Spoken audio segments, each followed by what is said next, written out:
Good evening बच्चों, स्वागत है आपका मेरे यूट्यूब चैनल पर।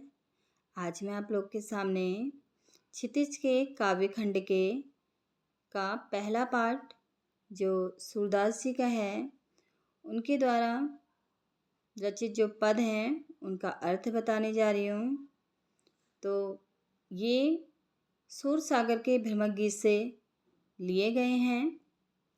जब श्री कृष्ण मथुरा चले जाते हैं और मथुरा जाने के बाद वे वहाँ से लौट करके नहीं आते हैं तो वे उद्धव के द्वारा गोपियों के लिए एक संदेश भेजते हैं जो योग का संदेश होता है, जिसे गोपियाँ सुनना पसंद नहीं करती हैं। तो इस पद के माध्यम से मैं आपको बताऊंगी। अब मैं आपको इसका अर्थ बताने जा रही हूँ। देखिए, वो कहती हैं, उद्धो तुम हो अति बड़ भागी।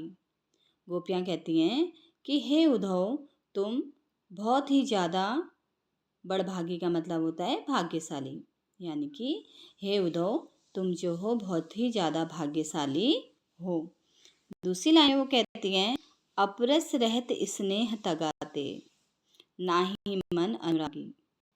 अपरस का मतलब होता है अछूता, रहत मिस रहना, स्नेह मिस होता है प्रेम, तगा मिस धागा, नाहिन का मतलब होता है नहीं, मन मिस होता है मन या चित, अनुरागी मिस होता है प्रेम या भक्ति।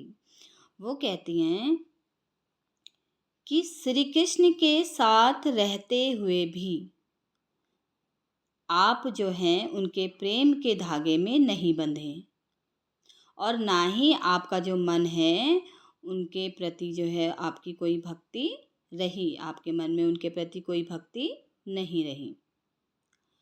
अब वो एक उदाहरण देते हुए उनको कहना चाह रही हैं कि आप कैसे हो, आप कैसे हो, पुरनहि पात रहत जल भीतर।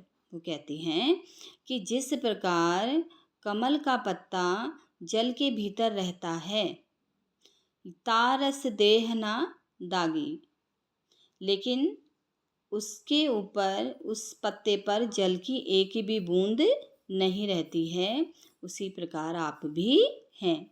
आप श्री कृष्ण के साथ रहते हैं लेकिन उनसे प्रेम नहीं करते हैं। किस प्रकार?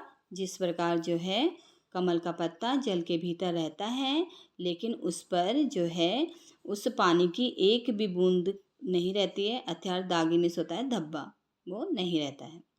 फिर एक और उदाहरण वो देकर समझा रही हैं, जो जल माह तेल की गागरी बूंद ना ताको लागी। वो कहती हैं जिस प्रकार क्या कहते हैं, जो गगरी यानी कि घड़ा जो होता है, अगर उसको तेल से भर दिया जाए और जल में डुबो दिया जाए तो बाहर निकालने के बाद बूंद ना ताको लागी, उस पर जल की एक भी बूंद नहीं रहती है। उसी प्रकार आपका प्रेम भी है। आप रहते हो श्री कृष्ण के पास लेकिन उनसे प्रेम आपको नहीं हुआ। उसके बाद देखिए वो क्या कह रही है, उनसे कह रही हैं, प्रीति नदी में पाँव न बरियो, यानी कि वो कहना चाह रही हैं कि प्रीति नदी यानी प्रेम की नदी में पाँव मिस पैर, ना मिस नहीं, बरियो मिस होता है डुबाना। वो कहती हैं कि आपने श्री कृष्ण की जो प्रेम की नदी थी उसमें आपने अपने पैरों को डुबोया ही नहीं। दृष्टि न रूप परागी। वो कहना चाह रही हैं कि ना ही आपने उनके प्रेम की नदी में अपने पाँव डुबोए और ना ही आपने देखा और ना ही आप उनका जो रूप है उस पर आपने अपनी दृष्टि नहीं डाली और आपको प्रेम नहीं हुआ।